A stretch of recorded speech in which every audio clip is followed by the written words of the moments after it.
안녕하세요. 손수호 변호사입니다. 세상에 잘 알려지지 않은 충격적인 사건을 소개해드리고 있습니다. 민사, 가사, 형사 각 분야가 있습니다만 일단 흉악한 범행이 벌어진 형사사건 위주로 소개해드리고 있는데요. 이 사건 2014년 광주에서 벌어졌고요. 피고인 이씨 다양한 범죄를 저질렀습니다. 판결문 보시면 살인이 있어요. 그리고 사체 오욕도 있습니다. 반면 절도, 건조물 침입, 병역법 위반 아주 다양한 범행을 저질렀습니다. 살인 아주 심각한 범죄죠. 가장 무거운 범죄입니다. 또 사체 오욕, 사체를 욕보이는 겁니다. 욕보이는 행위는 다양합니다만 도대체 어떤 행위를 통해서 욕보였는지 잠시 후 판결문에 기재된 내용을 확인해 보겠고요. 사실 모든 인간은 상당히 복합적이고 또 입체적입니다. 평면적이지 않아요. 그리고 범죄자와 범죄 역시 마찬가지입니다. 이 사건을 벌인 이씨 도대체 어떤 사람인지 어떤 일을 벌였는지 판결문을 따라서 쭉 확인해 보겠습니다. 상당히 충격적인 이야기가 펼쳐질 겁니다. 2014년 4월 하순 광주 북구에 있는 4층 건물이 있어요. 이 건물 옥상 출구 쪽에서 피고인 이씨가 노숙을 하며 지냈습니다. 나이가 좀 많게 느껴지잖아요. 이게 몇 살인지 한번 짐작을 하면서 한번 들어보시죠. 마지막에 말씀드리겠습니다. 그런데 건물 2층에는요 노래방이 있었어요. 노래 연습장이죠. 주인은 73세의 여성입니다. 그런데 평소에 사이가 좋지 않았습니다. 왜냐하면 자기가 노래방 운영하는데 그쪽에서 이제 건물에서 노숙을 하니까 신경이 쓰이죠. 그래서 젊은 사람 그렇게 하지 말아라, 정신 차려라, 이러면 안 된다 등등 잔소리도 했고요. 그리고 또 노래방 노숙하다가 노래방 음료수도 막 훔쳐서 마시고 하니까 뭐 꾸중하고 나무라고 관계가 좋지 않았습니다. 자, 그러다가 배가 고프니까 마트에 들어가서 음식을 훔치려고 합니다.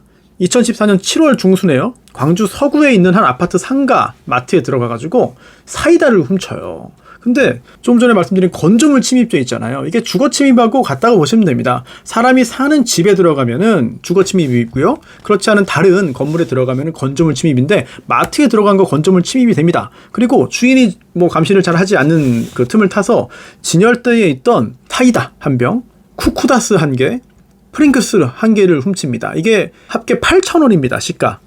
첫 번째 범행이고요. 그리고 그 후에 2014년 7월 중순까지 총 4건의 이런 유사한 범행을 저지릅니다. 그런데 이거 먹을 거 다 합쳐봤자 피해액이 17,600원이에요. 배고파서, 정말 배고파서 훔친 노숙자입니다. 좀 측은한 마음이 들죠. 얼마나 살기 힘들었으면, 얼마나 먹고 살기 힘들고 상황이 어려우면 이렇게까지 해서 연명했을까 이런 생각이 들죠. 그런데 또 다른 각도에서 보자면 살인범이에요. 또 사체를 오욕했습니다. 자, 살인의 피해자 누구냐? 바로 그 73세 노래방 주인입니다. 2014년 7월 29일 그 밤부터 이 피고인 이씨가 건물 주위를 배회했습니다. 그러다가 7월 30일 새벽 1시 22분 잠을 자기 위해서 이제 간 거예요.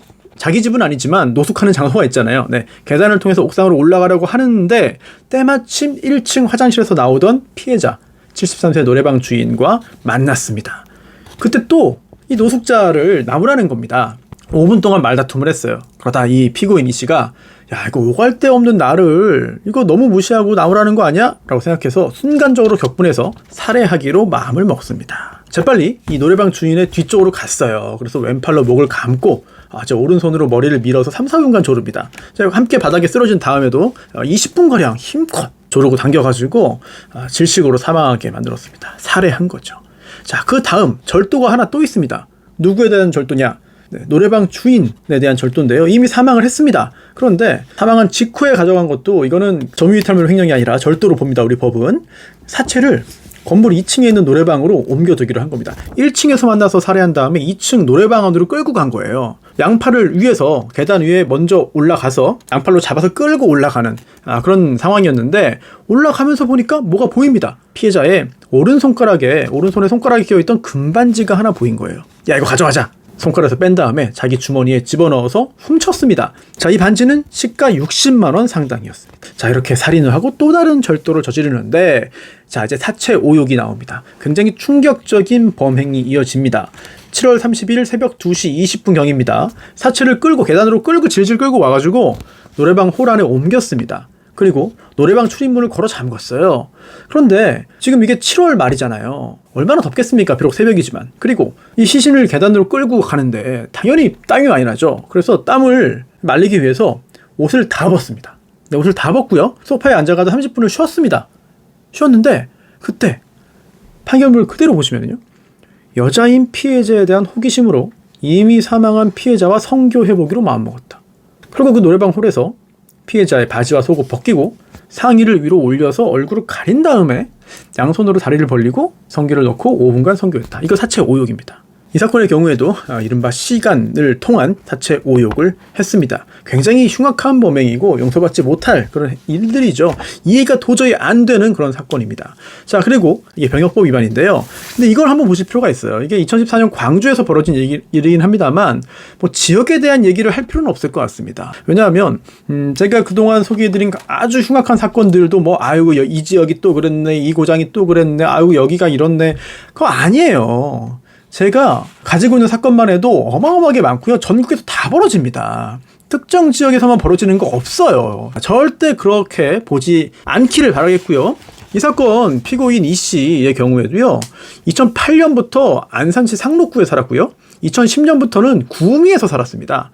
그러다 2013년에 광주로 이제 이사했는데 이사한 다음에 14일 이내에 전입신고해야 하지만 안 했습니다. 군 미필자예요. 즉 병역 의무자입니다. 근데 군대를 안 간 사람은 이 당시법에 따르면 이사를 갈 때마다 14일 이내에 전입신고를 해야 되는데 이 사람은 안 했습니다. 그럼 몇 살이지? 아니 피해자가 73세고 노숙을 마트에서 이런 과자나 음료수 같은 걸 훔쳐 먹을 정도의 사람이면 굉장히 좀 고령으로 이제 선입견을 갖고 있잖아요, 우리가. 그런데 그렇지 않습니다. 놀랍게도 25살의 이 씨가 이런 행동을 한 거죠.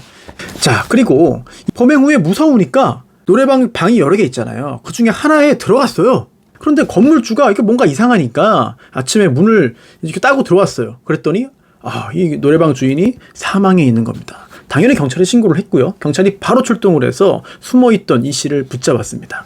그런데 이 씨가 좀 이상합니다. 전혀 반성하지 않고요. 아무도 목격자가 없는 범죄 행위들이 증명되었고 또 판결문에서 지금 다 이제 기재되어 있거든요. 자, 어떻게 이렇게 됐느냐? 스스로 다 실토했습니다.